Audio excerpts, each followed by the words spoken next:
Okay, today's project is going to revolve around the idea of symbolism in art. So, symbolism. What is symbolism? Well, if we look at the root of the word, which is symbol, we know that a symbol is some sort of image or shape that represents something else. For example, we have this red octagon.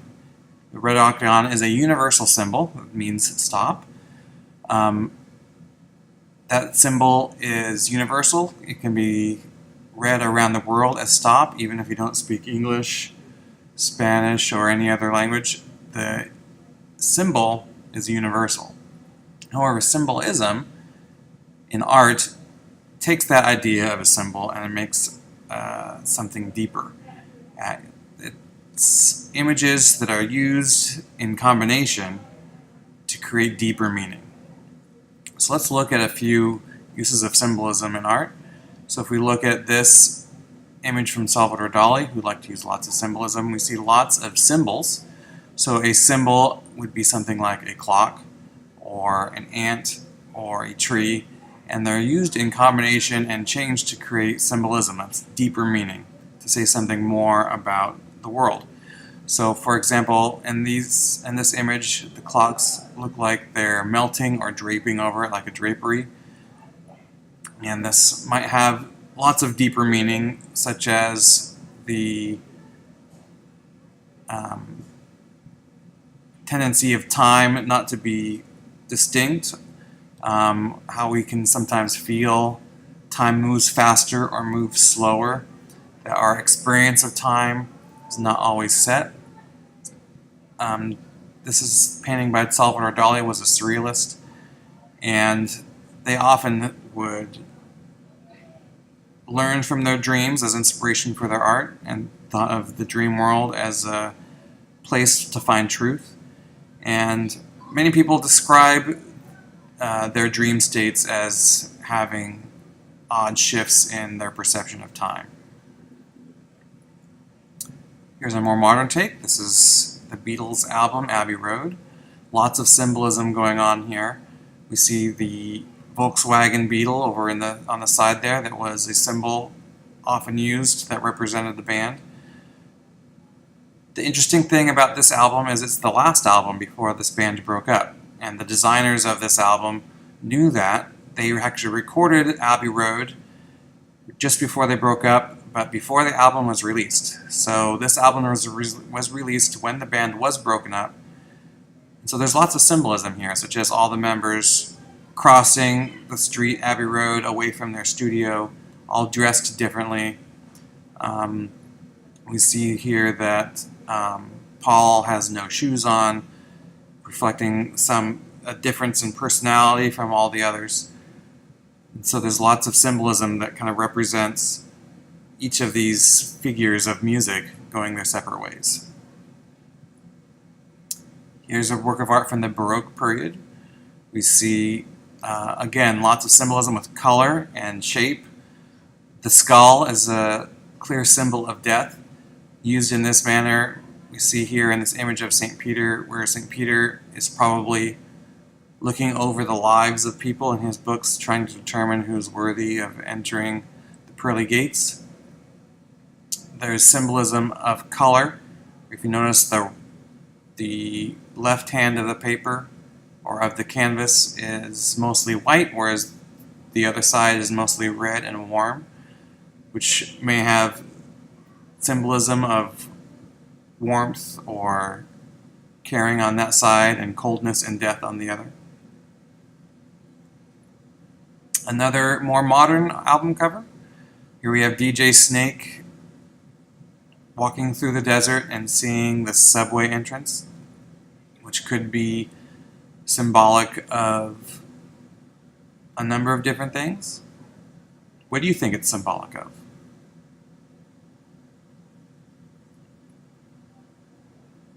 I like this image from Rogue One. The contrast here is what I love in this image. I like that this scene, without all of the rebels and stormtroopers and spaceships fighting, that with this scene, it would be a wonderful place to be and hang out. It looks like a beautiful beach with crystal clear water, blue skies, but that scene is ravaged by war and death and destruction. And I think that creates some interesting symbolism along with the foreboding image of the Death Star looming above everything. So we want to start with some symbol practice. We want to try to avoid cliche, obvious symbols. So, for example, when we think of life, some obvious symbols might be a baby or a small plant. For death, it would be like a gravestone or a skull. For peace, it would be any number of peace signs like the two fingers peace sign or the circle with the 3 lines going through it, or a dove. For war, anything that used weapons would be symbols for war.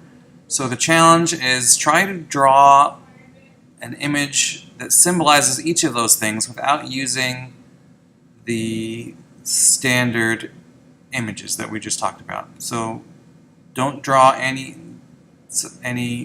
plants or babies, right, when you're trying to symbolize life. Or don't draw any skulls or gravestones. Try to draw a symbol that represents death. Same thing for peace and war. Avoid the common symbols and try to come up with images for each one of these. I'll give you a few minutes to pause, draw an image for each of these, and practice. Okay, now let's dive into the piece of art you're going to be creating. You're going to create a peace poster with the theme Kindness Matters, about peace and kindness. There are a few rules. You can use any number of materials. For this, I'm going to limit you to watercolors, pastels, tempera or acrylic paints. You can use color pencils, but I prefer if you used it in combination with one of those other things. You can use markers. If you have special markers you want to use, like Copic markers, you're welcome to use those. Almost any way of creating color, I would avoid color pencils and crayons. It's a large project, so we want to try to avoid those, but all the other ones will be fine. Also, another rule is, since I want you to use symbolism, there should be no words on the peace poster.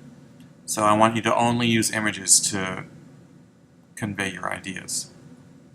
So let's look at some of these examples using lots of symbolism.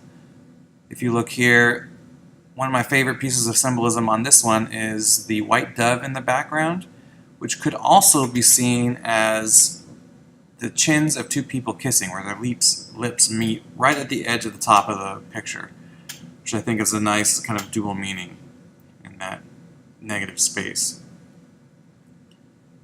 Here we have one with this candle, and we see that the wax is made up of flags, and they're all melting together in the flame of an image that looks very similar to the United Nations logo. And we have children of the world building the scaffold to kind of help support the world into an era of peace. Here we have a dove carrying a shroud of death and destruction off of what looks like the world, leaving behind vibrant cities full of children and peace. This one uses lots of symbols. Again, it's not that you can't use commonly used symbols like a dove. It's just you'll be more effective if you use symbols in combination. Or you can come up with completely new ways of symbolizing those ideas. So again, this one has lots and lots of different symbolism, including the flags and the music notes and the children and the different areas from around the world at the top. Shaking hands. There's a peace sign on this one as well. An image of the earth being held together by the two hands that look like they're of different ethnicities. Lots of different imagery supporting the idea of working together, kindness, and peace. I like this one because it's very simple. I love the idea of all the countries in the world represented by different colors, and that we have the white dove, which is what actually you get when you combine all the colors with a rainbow, and that it's kind of breaking free of this barrier and allowed to fly free now that all the colors are united. So let's take some notes. So first, let's talk about symbol. A symbol is an image that conveys an idea or message, while symbolism is a method of art to indirectly suggest an idea, truth, or a state of being. It's kind of a deeper form of something symbolic. For our poster, there are going to be a number of steps. The first step is to create concept drawings. I want to see at least 2 different concepts for this. They can be quick sketches. Shouldn't take a whole lot of time in terms of how long it takes to draw, though you may want to spend quite a bit of time thinking about your ideas, trying to find solutions for what you might want to do. But I want to see at least 2 that are completely different. Don't show me 2 that are basically slightly different versions of the same thing. Then you're going to choose one drawing to develop and turn into your final product. You can collect references to help you draw things better, find images off of the internet, or take some pictures that will help you draw whatever it is that you want to use for your project. And choose your media.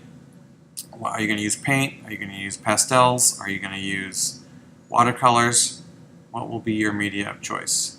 And you can use any of those things in combination, right? If you want to use watercolors and then cover it up with a little bit of pastels and maybe use some colored pencils in some areas, that would be fine as well. Then lastly, create your poster. So a couple of requirements that I want to make sure that you do on your poster. One is that you fill the entire paper. You can use tempera paint, pastels, watercolor, or any combination. You must use symbolism. No words or letters are allowed. And then you will be graded on these 3 areas. One is your use of symbolism. The other is your craft, or how much care and you're putting into your craftsmanship, into your materials. You'll all be using different materials, so the techniques will be different depending on what materials you use. So I'm not grading a specific technique, but more how much care you put into your project. And lastly is your creative effort. It's a combination of your hard work and insight into creating an original piece. So go ahead and use this rubric as your guide. And that's it. So I wish you the best of luck in creating your piece poster.